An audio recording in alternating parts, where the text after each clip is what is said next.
teman-teman yang lain itu ketika wudhu itu ternyata diusap, kemudian diusap dari depan ke belakang, kemudian balik lagi langsung ke telinga. Nah, itu dia masuknya ke fikih. Tapi saya lagi ngomongin tentang apa? Tadi tentang terkait dengan bagaimana pemahaman dan juga apa ketika bahwasanya wudhu ya yang detail disebutkan di dalam Al-Quran. Nah, kalau di Al-Quran itu sifatnya tidak ada, tentu saja tadi syaratnya Al-Quran itu adalah yang muhkam, bukan yang mutasyabih. Yang muhkam itu yang sudah jelas, yang sudah clear dan memang ada hukum di dalamnya, bukan yang mutasyabih. Nanti mutasyabih itu mamanya kisah Nabi Khidir ya, di mana beliau mengatakan milladunna ilma. Ya, jadi Nabi Khidir itu ya ada mengatakan nabi, ada yang mengatakan bukan, ya orang soleh gitu ya. Ada dua pendapat yang mengatakan bahwasanya nabi beliau itu kemudian dikasihkan miladunna ilma, ya min dari ladunna ya sisi kami, dari sisi Allah Subhanahu wa taala. Berarti itu berarti ilmu laduni katanya. Itu mungkin kita sebut sebagai ya mutasyabi, dalam artian itu bukan yang muhkam. Kita tidak masuk di situ. Nah, termasuk juga hadis. Hadis jelas sekali. Hadis itu harus yang sahih. Kalaupun ada hadis doif digunakan, biasanya dia yang memang doifnya itu tidak doif jiddan, apalagi yang maudhu, yang palsu, itu tidak diperbolehkan. Ya, kenapa? Karena banyak juga berkembang hadis-hadis yang maudhu, yang palsu, ya yang tidak ada sumbernya sama sekali. Wah, banyak sekali gitu ya. Ada di masyarakat, biasanya itu muncul dari Dari Israiliyat, atau mungkin kadang nih ya dari dulu ternyata ada juga yang hanya kebutuhan dunia. Ya, umpamanya contoh nih, para pedagang sorban umpamanya. Para pedagang sorban karena ingin jualannya itu laku, kemudian ada hadis yang mengatakan bahwasannya siapa saja yang sorbannya itu lilitannya lebih dari 7, maka akan dia mendapatkan 7 kebaikan. Nah, ini riwayatnya maudhu, palsu gitu ya. Nah, kemudian juga ada riwayat-riwayat yang terkait selain dengan fikih yang juga nanti dipertanyakan.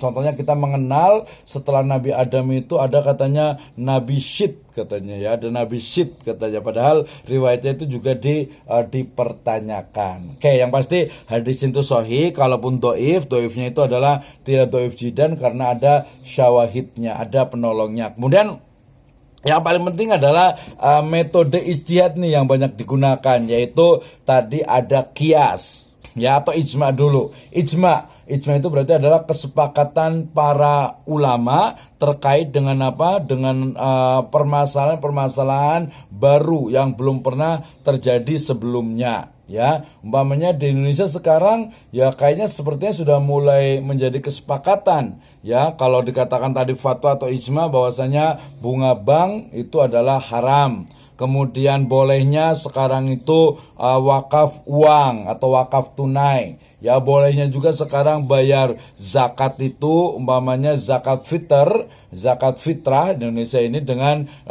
uang. Ya, padahal sebagian ulama mengatakan harusnya zakat fitrah itu nggak boleh uang gitu ya. Tapi kemudian ada pendapat awalnya itu adalah fikih dari Hanafi, kemudian berkembang sekarang banyak digunakan.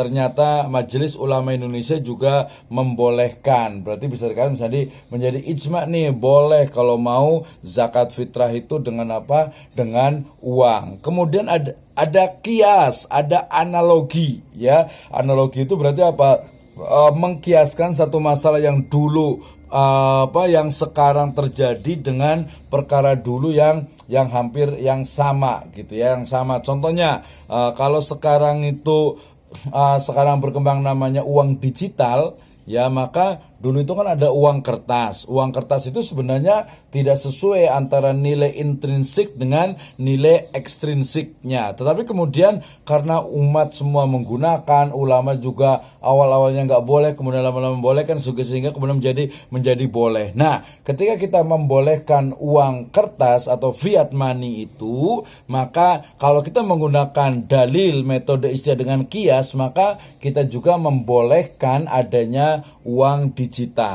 ya uang digital, ya pembayaran dengan digit dan lain sebagainya, cryptocurrency dan sebagainya, itu menjadi dengan kias itu yang menjadi diperbolehkan. Nanti termasuk juga dengan uruf, dengan kebiasaan di masyarakat, dengan maslahat juga bisa juga. Kenapa? Karena zaman dulu bawa uang ya emas, perak itu di kantong gitu ya. Kemudian kalau sekarang tuh bawa dompet itu tebel, pakai ada uang kertasnya, repot sekarang itu. Udah cuman pakai satu kartu bisa di debit di bank, kemudian juga bisa di jalan tol, bisa untuk pembayaran dan lain sebagainya. Lama-lama kita udah ribet pakai kartu, waduh susah ya. Udah kita pakai mulai dari fingerprint, ya pakai pakai sidik jari. Wah, sidik jari lamanya juga udah pakai retina mata. Berarti nanti kalau mamanya paymentnya itu pembayaran, kalau kita mamanya mau ke supermarket gitu ya, supermarket, Pak bayar berapa? Oh 1 juta.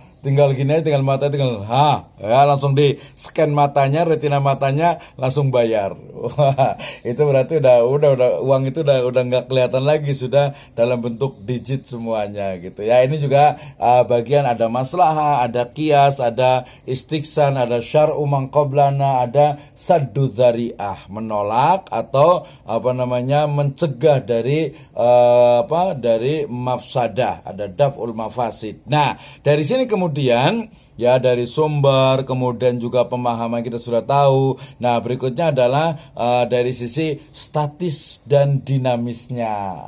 Kita sampai ke penghujung pembahasan kita dan nanti kita akan banyak diskusi terkait dengan statis dan dinamisnya dari fikih. Nah, karena fikih itu adalah pemahaman seorang mujtahid, ya, atau ya bisa dikatakan pemahaman seorang ulama atau sekumpulan dari ulama, ya, yang menetapkan suatu hukum, maka kemudian dia akan menghadapi berbagai ya bisa disebut sebagai perkembangan zaman, ya, perkembangan zaman, mulai dari apa yang disebut dengan perkataan dari siapa, Imam Ibnul Qayyim dalam kitab beliau I'lamul Muwaqqi'in. Beliau mengatakan taghayyuril fatwa bitaghayyuril azmina wal amkina wan niyah wal awaid, ya, bahwasanya fatwa itu, hukum itu dia berubah, ya, dengan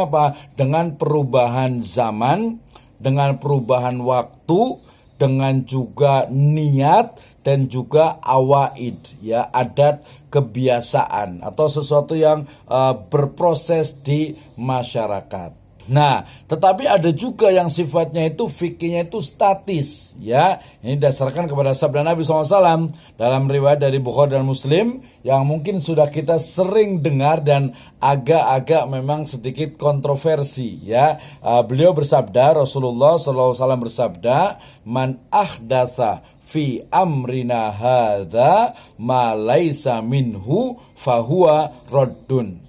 Dalam riwayat yang lainnya, man amila amalan laisa alaihi amruna fahuwa raddun. Siapa saja yang melakukan suatu amalan yang tidak ada sumbernya dari kami, dari Nabi, maka amalan tersebut raddun, maka amalan tersebut tertolak. Nah, tentu saja ini terkait biasanya adalah fikih yang sifatnya fiqhul ibadah. Kenapa? Karena dalam fikih ibadah itu kita tahu kaidahnya, ya, al aslu fil ibadati haramun illa madalad dalil alal amri, ya. Asal dari hukum ibadah itu adalah haram kecuali ada dalil yang memerintahkannya. Nah, kita kemarin sudah belajar, ya, sholat, ada contohnya. Puasa, ada contohnya. Haji, ada contohnya. Puasa, ada contohnya. Kemudian umpamanya umroh, ada contohnya. Sodako, ada contohnya. Kemudian tadi wakaf, ada contohnya. Zakat, ada contohnya.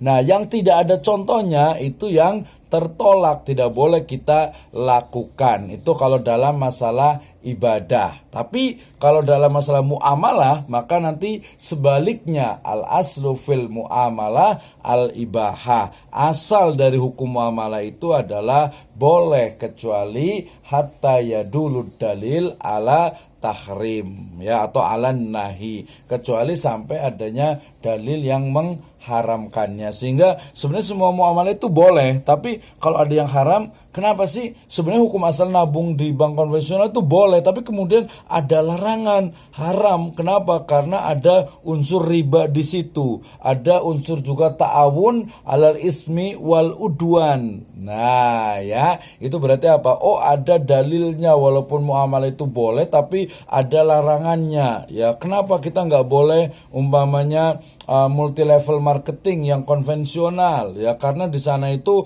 ada unsur zulm, ada unsur kezoliman, ada unsur ghoror yang sifatnya itu apa? Ghulat, ghoror yang sifatnya itu berat. Ya, sehingga kemudian tidak ada perubahan. Kenapa asuransi yang konvensional tidak boleh? Karena di sana ada jual beli resiko. Kemudian di sana ada maisir. Apa itu maisir? Maisir itu adalah perjudian. Perjudian tentu saja bukan hanya judi dalam artian kita pasang nomor kemudian dapat, bukan, tetapi kita mengeluarkan uang sedikit kemudian kita mendapatkan kembalian, kita mendapatkan hasil yang sangat banyak tanpa adanya akad, tanpa adanya proses bisnis. Itu adalah judi atau maisir. Sehingga kemudian ya asuransi konvensional jelas haram. Kenapa? Karena dia itu saya bayar cuma 300.000, nanti tiba-tiba saya kecelakaan, naudzubillah ya, atau kalau saya meninggal, maka kemudian saya dapat sekian juta umpamanya. Maka itu adalah termasuk ke dalam maisir, ya, termasuk ada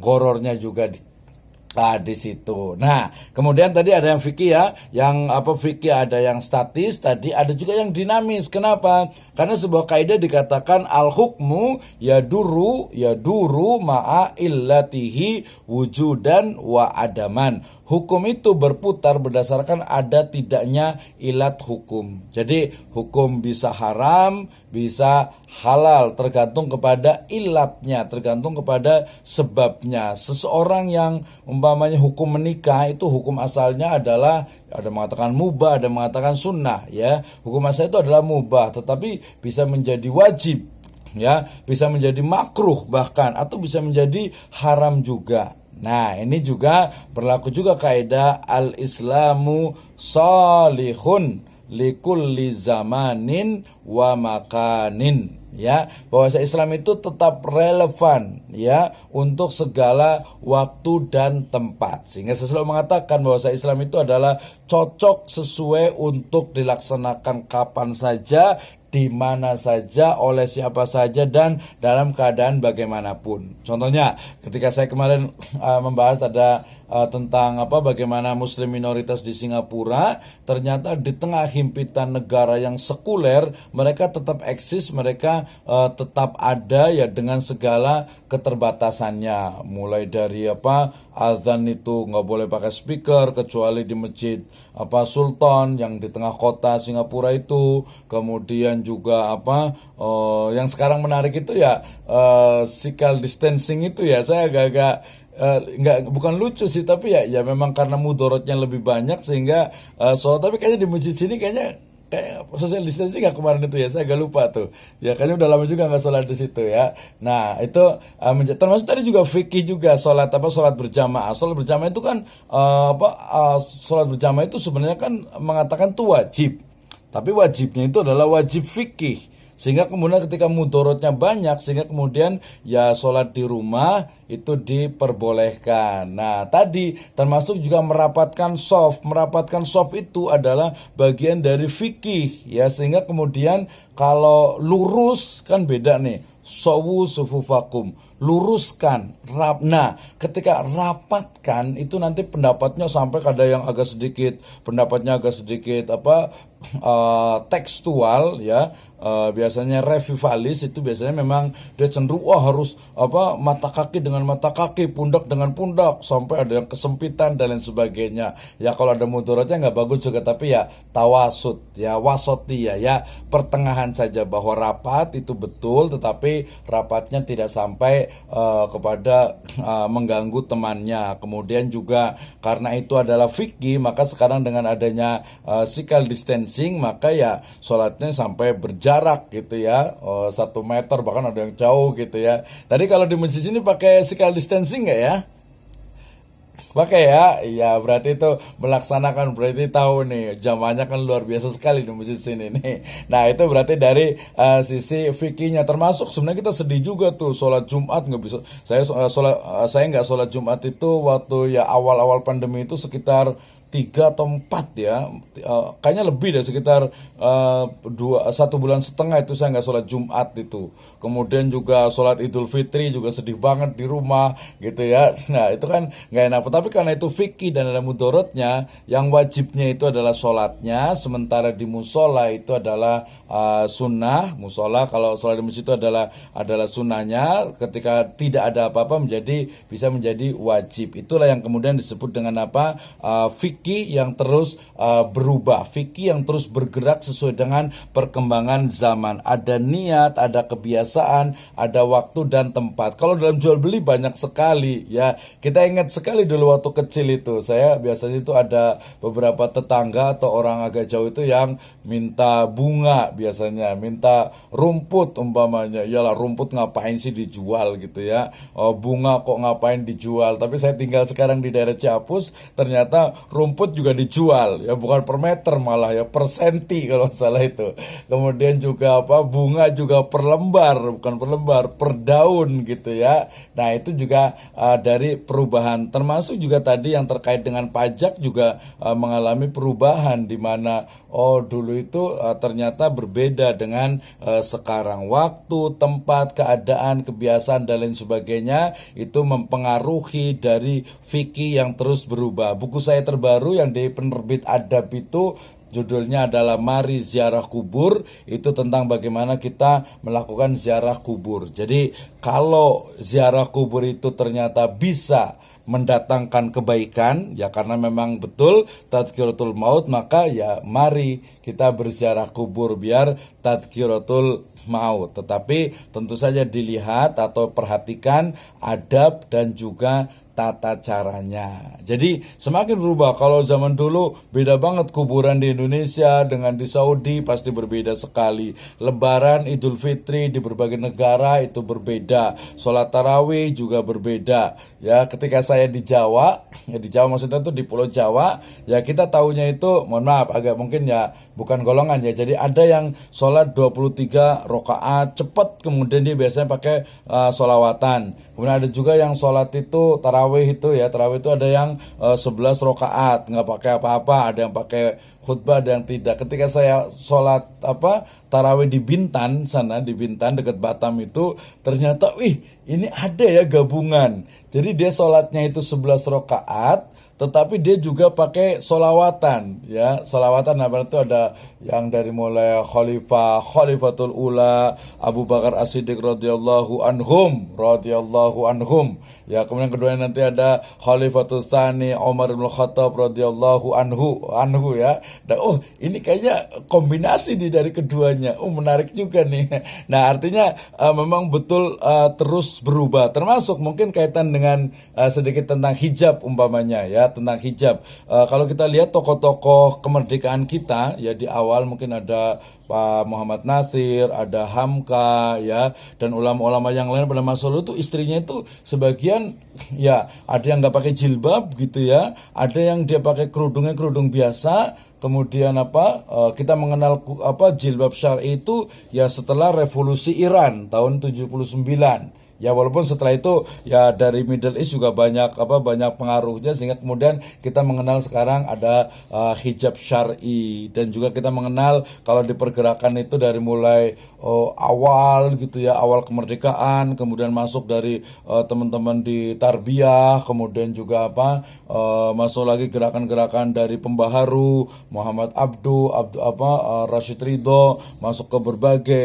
penjuru. Ya saya sempat ke Kucing ya, di Sarawak sana itu, ini dari sisi logo, dari semangat itu sama. Ternyata beliau itu hampir angkatan dengan Pak Muhammad Nasir ya, sehingga kemudian pas dengar ceramahnya, wah ini betul-betul seperti Muhammad Nasir itu hidup kembali. Itu orang yang sudah sangat senior sekali di Kucing sana, memang apa ya, bisa dikatakan itu senior dalam dakwah Islam. Nah, artinya betul-betul dia terus termasuk juga nanti apa fikih dakwah, yaitu juga bagian dari fikih apa dakwah digital ya, dakwah mungkin dengan apa, dengan berbagai media dan lain sebagainya. Wah, banyak sekali. Sudah jam 6 lebih 5 di tempat saya nih.